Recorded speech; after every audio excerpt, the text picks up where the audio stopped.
أعوذ بالله من الشيطان اللعين الرجيم بسم الله الرحمن الرحيم اللهم صل على محمد وآل محمد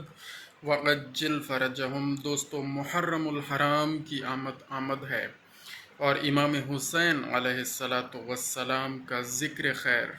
اس محرم الحرام میں ظاہر ہے زیادہ سے زیادہ ہونا بھی چاہیے اور ہوتا بھی ہے۔ تو ہمارے لیے اب یہی سوچنے والی بات ہے کہ کیا ہم مقصد امام حسین علیہ السلام پر عمل کر رہے ہیں یا نہیں کر رہے۔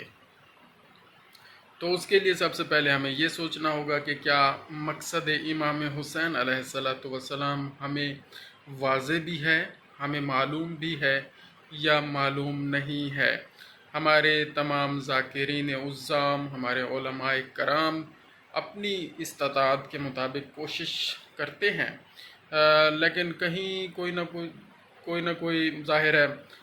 کوئی کمی رہ جاتی ہے، یا سننے والوں میں کمی رہ جاتی ہے یا پڑھنے والوں میں کمی رہ جاتی ہے کہ جو مقصد امام حسین علیہ السلام ہے اس کی طرف گامزن نہیں ہو رہے ہم، اور وہ پیغام ہم نہیں پھیلا رہے۔ مجھے ایسا لگتا ہے کیونکہ محرم الحرام میں امام حسین علیہ السلام کی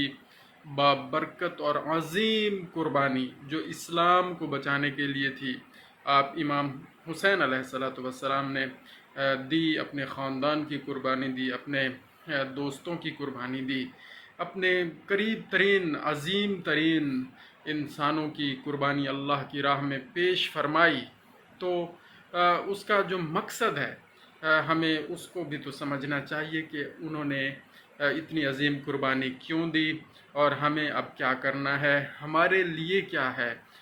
ہمیں کس راہ پر چلنا ہے۔ کیا صرف ہم نے یہی کرنا ہے، یا ہمارے ذاکرین عظام نے اور ہمارے علماء کرام نے کیا صرف یہی کرنا ہے کہ امام حسین علیہ السلام کے مصائب اور ان کے خاندان کے مصائب بیان کر کے ہم نے صرف رو لینا ہے؟ کیا یہ کافی ہے اور ہم صرف اپنے دل کا بوجھ ہلکا کر لیں اور سمجھ جائیں کہ بس ہم نے امام حسین علیہ السلام کو یاد کر لیا اور ان کے غم پر غم منا لیا اور ہماری جنت کھری ہو گئی؟ تو میرا خیال ہے کہ یہ بھی ایک طرح کی ہم صرف اپنے فائدے کے لیے یہ کام کر رہے ہیں، یہیں کچھ تھوڑا بہت خود غرضی کا عنصر نہ شامل ہو جائے کہ ہم صرف اپنے فائدے کے لیے یا اپنی جنت حاصل کرنے کے لیے یا اپنی آخرت صرف بنانے کے لیے ہم یہ کر رہے ہیں کہ رو لیتے ہیں، کیونکہ ظاہر ہے امام کے غم میں رونا بہت بڑا مقام ہے اور اس کا بہت زیادہ ثواب ہے اور جنت ہے، اس میں کوئی شک نہیں ہے۔ لیکن صرف کیا ہمیں اسی بات تک محدود رہنا چاہیے یا اس مقصد کی طرف بھی بڑھنا چاہیے جس مقصد کے لیے امام نے قربانی دی؟ امام علیہ السلام نے حق کو حق کہا اور باطل کو باطل کہا، اور باطل کی بیعت کرنے سے انکار کر دیا اور باطل کو ماننے سے انکار کر دیا، اور وہاں سر نہیں جھکایا۔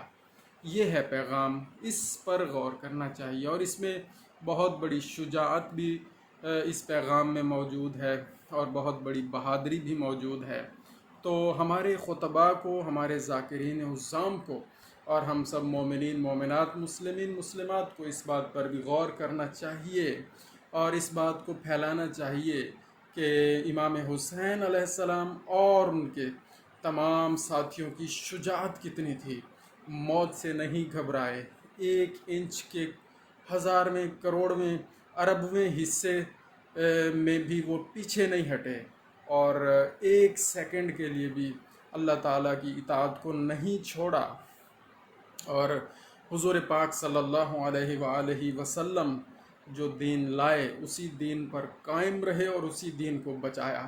تو ہمارے کچھ دوست کہتے ہیں جی سارے مکہ والے مدینہ والے بھی تو موجود تھے، اور وہ بھی تو جناب موجود تھے، سارے نمازیں پڑھ رہے تھے، حج کے موسم میں حج بھی کرنے سارے چلے آئے تھے اور روزے بھی رکھ رہے تھے۔ تو اگر یزید چلا ہی رہا تھا حکومت تو کیا ہو گیا؟ امام بھی اسی طرح کرتے رہتے، اور امام کو مشورہ بھی دیا امام کے بہت سارے قریبی ساتھیوں نے، اور انہوں نے کہا جی آپ اپنی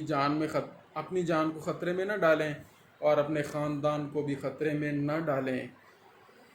اور آپ ہماری طرح نمازیں پڑھیں، سکون کریں اور اللہ تعالیٰ کی عبادت کریں، کوئی مسئلہ نہیں ہے۔ لیکن کیونکہ امام حسین علیہ السلام پنج تن پاک،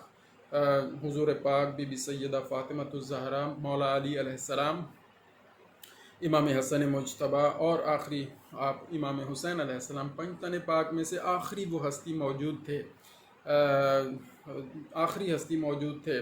اور اس وقت وہ یزید شراب خوری کر رہا تھا، بندروں کے ساتھ کھیل رہا تھا، جوا عام کیا ہوا تھا، اور زنا کو اس نے عام کیا ہوا تھا، اور ایسے حرمت والے رشتے جن سے نکاح نہیں ہو سکتا قرآن مجید کے مطابق، اللہ تعالیٰ کے احکامات کے مطابق، تو وہ ان کو جائز قرار دے رہا تھا۔ تو وہ ساری خرافات جو جاہلیت کے زمانے میں جو موجود تھیں، وہ ساری اس نے دوبارہ سے شروع کر دی تھیں۔ تو اس زمانے میں دین کو 60 سال بعد ہی اتنا زیادہ خطرہ ہو گیا۔ 61 ہجری کا یہ واقعہ ہے کربلا کا۔ تو اس نے سارا کچھ وہ جو محنت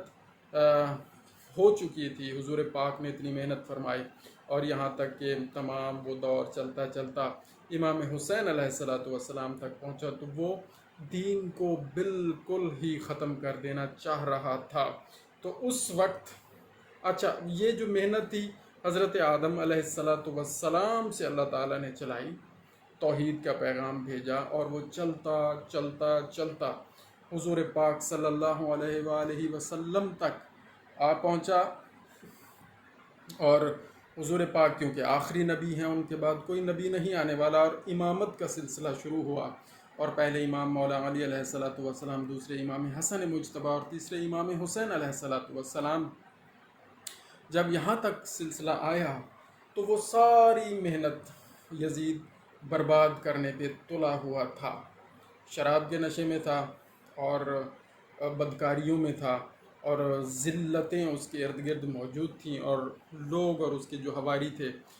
وہ اس کی سپورٹ کر رہے تھے، اور باقی عام مسلمان وہ یہ کہہ رہے تھے جی اس کو کرنے دو، حکومت ہی کر رہا ہے۔ ان کو یہ ادراک نہیں تھا کہ وہ دین کو بھی چینج کرنا چاہ رہا ہے، اور وہ ساری محنت پہ پانی پھیرنا چاہ رہا ہے۔ تو وہ ادراک کیونکہ تھا نہیں، تو وہ ادراک امام حسین علیہ السلام کو تھا۔ اور جب یزید کے نمائندے نے آپ سے بیعت طلب کی کہ یزید کا یہ پیغام ہے کہ آپ سر تسلیم خم کریں اور میری سپورٹ کریں میرے ان کاموں میں، تو امام حسین علیہ السلام نے سر نہیں جھکایا۔ یہ ہے پیغام، یہ ہے بہادری، یہ ہے شجاعت۔ یہ شجاعت پہنچائیں اپنے بچوں تک کہ وہ موت کو قبول کر لیا لیکن سر نہیں جھکایا، باطل کے سامنے سر نہیں جھکایا۔ تو ہمیں چاہیے کہ ہم یہ شجاعت آگے پہنچائیں، اور کتنا صبر کیا اور واویلا نہیں کیا، اور ہمیں جناب یہی سبق خود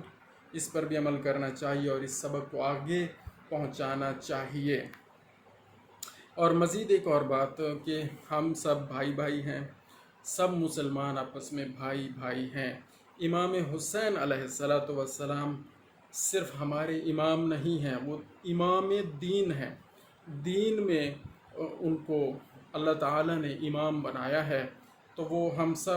ہم جو اپنے آپ کو شیعہ کہتے ہیں، یا کوئی لوگ اپنے آپ کو سنی کہتے ہیں، یا کوئی جو بھی ہم نے اپنے نام ٹیگز لگائے ہوئے ہیں، بیسیکلی ہم امت محمد مصطفیٰ صلی اللہ علیہ وآلہ وسلم ہیں، اور مومنین مسلمانان ہیں، ہم مسلمین مسلمات ہیں۔